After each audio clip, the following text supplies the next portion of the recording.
নমস্কার। আজকে আমি কোনো কবিতা আবৃত্তি করতে আসিনি। আমি কিছু বই অনলাইন থেকে পারচেজ করেছি। তো তার রিভিউ আপনাদের সাথে শেয়ার করতে এসেছি।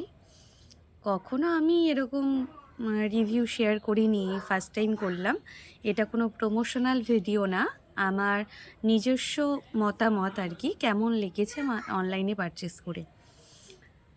অনেক দিন ধরে দাদার সাথে কথা বলি, ভাবি যে বইগুলো অনলাইনে নেব, কিন্তু সাহস হয়ে উঠছিল না যে কেমন আসবে, ভালো হবে কি না, যেহেতু প্রথমবার অনলাইনে পারচেস করব। তারপরে অনেক ভেবেচিন্তে অর্ডার দিয়েছি 3-4 দিন আগে। আজকেই আমাদের বাড়িতে আর কি বইগুলো দিয়ে গেছে কাকু। তো আমি প্রথমে কবি, বাংলাদেশের কবি সবুজ আহমদ মুরসালিনের সাথে কথা বলেছিলাম ইনবক্সে। তো উনি বললেন যে আমি পার্সোনালি তো পাঠাতে পারবো না, আমি কলকাতায় বুক স্টোরের একজনের নাম্বার দিচ্ছি, তার সাথে যোগাযোগ করে নেবেন। তো তারপরেই দাদার সাথে পরিচয়। দাদার সাথে আমি অনেক দিন ধরে কথা বলি, বইগুলো পারচেস করি। আমি শুধু ভেবেছিলাম শুধু কবি সবুজ আহমদ মুরসালিনেরই লেখা কবিতাগুলি নেব, সবকটা বই। তো উনি আমাকে সাজেস্ট করে আরও 3-4টে বই পাঠিয়েছেন। তো ওইগুলো পড়েও কেমন লাগে, মানে লেখাগুলো কেমন, আমি অবশ্যই জানাবো। তো আমি টোটালে 7টা বই নিয়েছি। আমি নিয়েছি মল্লিক ব্রাদার্স বলে বুক স্টোর থেকে, কলেজ স্ট্রিটে ওনাদের দোকান।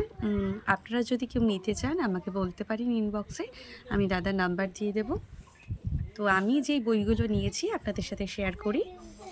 প্রথম বই হচ্ছে সবুজ আহমদ মুরসালিনের লেখা বিষাদের আয়ু 3 প্রহর।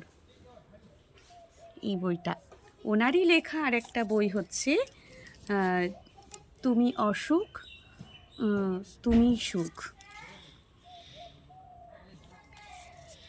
আর একটা হচ্ছে ভালো নেই ভালোবাসা। সব থেকে বড় কথা, প্যাকেজিং এত ভালো ছিল। আর বইয়ের লেখাগুলো তো পড়লে বুঝতে পারবো যে কতটা মনকে ছুঁয়ে যায়।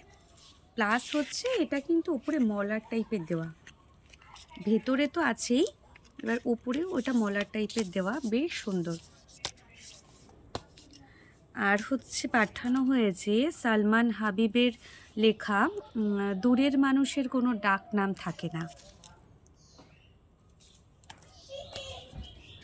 আর একটা হচ্ছে দাদার পছন্দের, দাদা পাঠিয়েছেন দুঃখ বিলাস, আমি বিচ্ছেদকে বলি দুঃখ বিলাস, মাহবুব সরদার সবুজের লেখা। পড়ে অবশ্যই জানাবো কেমন লাগলো। আরেকটা হচ্ছে জয় বিশ্বাসের লেখা ভালোবাসার উপবাস। আর লাস্ট অ্যান্ড ওয়ান হচ্ছে কাঠগোলাপ। এটি কবি হচ্ছে ইমরান হোসাইন আদিবের লেখা কাঠগোলাপ। এটার সাথে না একটা সুন্দর বুকমার্ক দিয়েছে, এটা আমার খুব ভালো লেগেছে।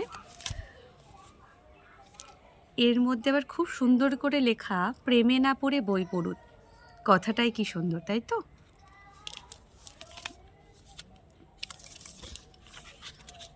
তো সব কটা বইয়ের মধ্যে আপনাদের কোন বইটা বেশি ভালো লাগলো অবশ্যই জানাবেন। যত বড় হচ্ছি তত বইয়ের প্রতি আর কি ভালোবাসাটা বেড়ে যাচ্ছে। এখন তার পড়ার জন্য পড়ি না, ভালো থাকার জন্য বই পড়ি।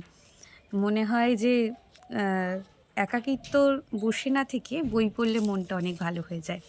তো আপনারা যদি কেউ নিতে চান আমাকে জানাতে পারেন, আমি দাদার নাম্বারটা দিয়ে দেব।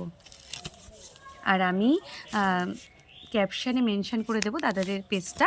তা আপনারা চাইলে পেজে গিয়েও দাদার নাম্বার রয়েছে, কথা বলতে পারেন বা আমাকে বলতে পারেন। ধন্যবাদ।